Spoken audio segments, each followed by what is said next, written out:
नमस्कार मित्रांनो, स्वागत आहे तुमचं आपल्या डिलाइट फार्म या यूट्यूब चॅनलवर। तर आपण करतो प्युअर गावरान कुक्कुटपालन। तर तुम्ही पाहू शकता आज आपण हे जुगाडू पद्धतीने हे डब्बे वगैरे तयार करून आपण आपल्या कोंबड्या त्यामध्ये बसवलेल्या आहेत। आता प्युअर गावरान कुक्कुटपालन म्हणलं की कोंबड्या खूड होणार आणि मग त्यांचं खूड मोडण्यासाठी आपण त्यांना हे अंड्यावर बसवतो, जेणेकरून ते पिल्ल काढतील आणि त्यानंतर त्यांचं खूड मोडेल। मग आता आपण काय केलं, हे जुगाडू पद्धतीने हे डबे आणलेत आणि त्या डब्यांचं वरची साईड कापून ते डबे स्वच्छ करून घेतले आहे। त्यानंतर त्यामध्ये आपण आता हे काचेचे तुकडे ठेवत आहोत।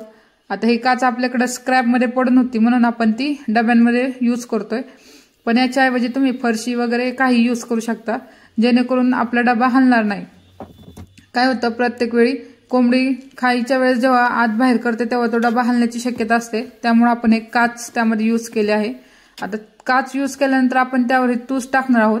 तूसने आपला अर्ध्याला थोडासा कमी म्हणजे बऱ्यापैकी अर्धा डबा आपण भरणार आहोत तूसने। त्यानंतर त्यावर आपण हा चुना टाकणार आहोत।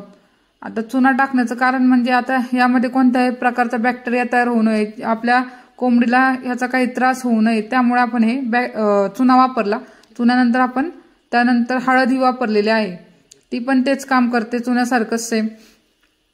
त्या अशा प्रकारे आपण ते सर्व डब्यांमध्ये टाकून घेतलेलं आहे चुना आणि हळद।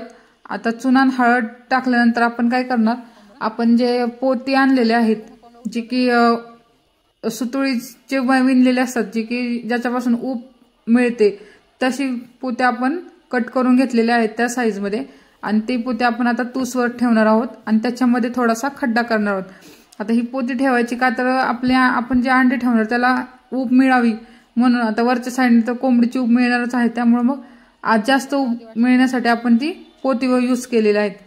आणि आता त्या पोत्यांना थोडासा खड्डा करून आपण त्यामध्ये आता हे आपण जी अंडी साठवलेली आहेत, आता ही अंडी आहेत आपली 5 ते 6 दिवसाची साठवलेली अंडी आहेत। मग आता आपण प्रत्येक कोंबडी खाली एक 15-15 अंडी मोजून ठेवणार आहोत। तर अशा प्रकारे आपण सर्व डब्यांमध्ये ही 15-15 अंडे ठेवलेले आहेत।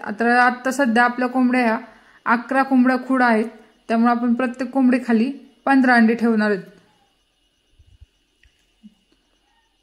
तर तुम्ही अशा पद्धतीने कमी खर्चात म्हणजे कोणत्याही प्रकारचा एक्स्ट्रा खर्च न करता हे डब्बे, तेलाचे डब्बे यूज करून अशा पद्धतीने तुमची कोंबडी बसवू शकता। तर आता आपण हे सर्व डबे घेऊन आपल्या ब्रूडिंग रूम मध्ये नेऊन ठेवणार आहोत आणि अंधारामध्येच आपल्या ज्या खूड कोंबड्या आहेत त्यांना उचलून त्या अंड्यांवर बसवणार आहोत। तर तुम्हाला आपला हा व्हिडिओ कसा वाटला हे नक्कीच कमेंट करून सांगा आणि लाईक आणि शेअर करायला विसरू नका। धन्यवाद।